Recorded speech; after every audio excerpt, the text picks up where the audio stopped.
எங்க தோட்டத்துல எலுமிச்சம்பழம் மண்டை இருக்கு. பழத்தை பறிச்சு ஜூஸ் செய்யலாமா? தம்பி பார்த்து போடா. இது எங்க தோட்டத்து எலுமிச்சம்பழம். இப்ப பழத்தை பறிச்சுக்கலாம். எலுமிச்சம்பழம் பறிச்சு ஜூஸ் போடலாமா? சச்சாவளைக்கு தண்ணி ஊத்தி சச்சாவளை ரெடி பண்ணிக்கலாம்.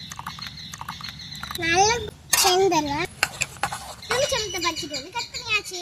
இப்போ இந்த எலுமிச்சம்பழம் சாறை புளிஞ்சு ஊற்றிக்கலாம். எலுமிச்சம்பழம் சாறு புளிஞ்சாச்சு. எலுமிச்சம்பழம் சாறு புளிஞ்சாச்சு. இப்போ தண்ணி ஊற்றிக்கலாம். இப்போ இல்லை சீனி போட்டுக்கலாம். ஊற வச்சிருக்கோம்ல அந்த சப்ஜாவையே போட்டுக்கலாம். அதுக்கு சின்ன இருக்கு. அக்கா இப்போ ரெடி பண்ணி தரேன். அதுக்கு ஊற்றி வாங்க. ஓகே, நாங்கள் ஜூஸ் குடிக்க போகிறோம். நம்ம சேனல் லைக் பண்ணி சப்ஸ்கிரைப் பண்ணுங்க. பாய். ஜூஸ் குடிக்க போதா? வாங்க ஜூஸ் குடிக்க போகலாம். பாய்.